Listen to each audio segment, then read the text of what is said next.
اللہ والصلاۃ والسلام علی رسول اللہ۔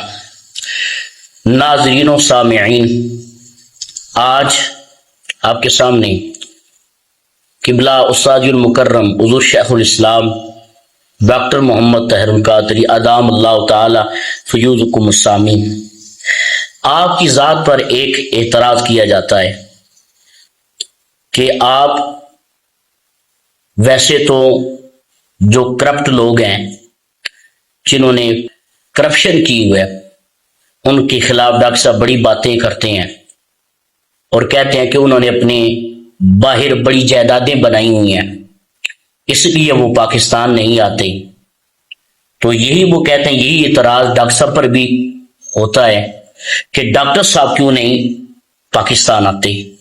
اس کا مطلب ہے ڈاکٹر صاحب وہاں رہ کر اپنی جائیدادیں بنا رہے ہیں، اور بہت ساری آپ نے جائیداد بنائی ہوئی ہے۔ تو اس کا جواب میں دوں گا اور میں کہوں گا جی بے شک اس میں کوئی شک نہیں، ڈاکٹر صاحب نے جائیداد بنائی ہوئی ہے، اور ڈاکٹر صاحب کی جتنی جائیداد ہے نا باہر، اتنی کسی کی بھی جائیداد نہیں ہے۔ چاہے وہ ہمارے پاکستان کے جتنے بھی سیاسی لیڈران ہیں جن کی بڑی بڑی جائیدادیں ہیں، جو کہتے ہیں کہ ہماری بڑی جائیداد ہے، بھائی کچھ نہیں ہے آپ کی جائیداد۔ ڈاکٹر صاحب کی جائیداد آپ سے بھی زیادہ ہے، ہاں جی، لیکن ہاں فرق ہے تھوڑا۔ ان کی جو جائیداد ہے اور ڈاکٹر صاحب کی جائیداد ہے، اس کے اندر فرق ہے۔ آپ کہیں گے جی فرق کیا ہے؟ دیکھیں، ڈاکٹر صاحب نے جو باہر رہ کر اپنی جائیداد بنائی ہے نا، ان میں سے ایک عرفان القرآن ہے، قرآن مجید کا ترجمہ ہے جو ڈاکٹر صاحب نے باہر رہ کر لکھا ہے۔ اسی طرح قرآن مجید کا انسائکلوپیڈیا ہے، اسی طرح حدیث پاک کا انسائکلوپیڈیا ہے، اسی طرح مسند امام علی بن ابی طالب، اسی طرح بہت ساری کتب ہیں جو ڈاکٹر صاحب نے باہر رہ کر لکھی ہیں، اور ڈاکٹر صاحب نے یہ باہر رہ کر اپنی جائیداد بنائی ہے۔ اور آپ مجھے بتائیں کہ ایسی جائیداد کسی سیاسی لیڈر کے پاس ہے؟ نہیں ہے۔ اس کے علاوہ پوری دنیا میں ڈاکٹر صاحب کی جائیداد ہے، پوری دنیا میں۔ آپ کہیں گے وہ کیسے؟ بھائی پوری دنیا کے کسی خطے میں چلے جائیں، آپ کو منہاج القرآن کا وہاں پر رفیق ملے گا، رفقا ملیں گے، بلکہ جو حلقہ درود کر رہے ہیں، جو لوگوں کو صراط مستقیم پر لا رہے ہیں، جو لوگوں کو گناہوں سے نکال کر اللہ کے گھر میں لا رہے ہیں، انہیں نمازیں پڑھوا رہے ہیں، انہیں مسائل بتا رہے ہیں، حقوق اللہ اور حقوق العباد بتا رہے ہیں، تو یہ ساری جائیداد ڈاکٹر صاحب کی ہے نا۔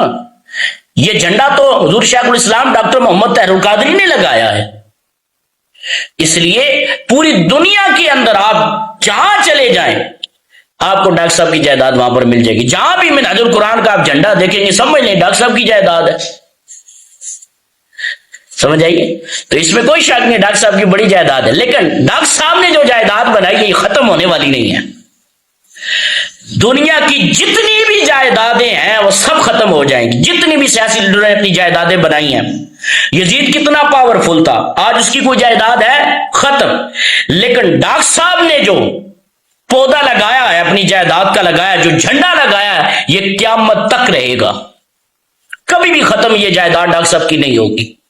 ڈاکٹر صاحب نے جو اپنی کتب کی صورت کے اندر ڈاکٹر صاحب نے اپنی جائیداد بنا کر اور پورے مسلمانوں کے لیے وقف کر دی ہے، اس سے 1 روپیہ بھی نہیں لیا، یہ جائیداد ڈاکٹر صاحب کی کبھی بھی ختم نہیں ہونے لگی، اور نہ دنیا میں ختم ہوگی۔ اور باقی تو لوگ جائیداد بناتے ہیں تو اس کے بدلے میں انسان رسوا ہی ہوتا ہے، لیکن ڈاکٹر صاحب کی یہ وہ جائیداد ہے کہ ڈاکٹر صاحب نے یہ جائیداد بنا کر ڈاکٹر صاحب کو اللہ نے دنیا میں بھی عزت عطا کی ہے، اور خدا کی عزت کی قسم جب قیامت کا دن ہوگا تو اس روز اللہ اور اس کا رسول ڈاکٹر صاحب کو بلا کر جو اپنی انعامات کی بارش کرے گا، یہ اللہ اور اس کا رسول ہی بہتر جانتا ہے تو اس لیے اس میں کوئی شک نہیں کہ ڈاکٹر صاحب کی جائیداد ہے، لیکن جو دنیا والے جائیداد بناتے ہیں وہ جائیداد اور ہے۔ میرے قبلہ استاد المکرم نے جو جائیداد بنائی ہے، اللہ کی قسم اس کی کوئی مثل نہیں ہے۔ اللہ کریم سے دعا ہے کہ اللہ کریم آپ کا سایہ تا دیر ہم پر قائم اور دائم فرمائے۔ وما علینا الا البلاغ المبین۔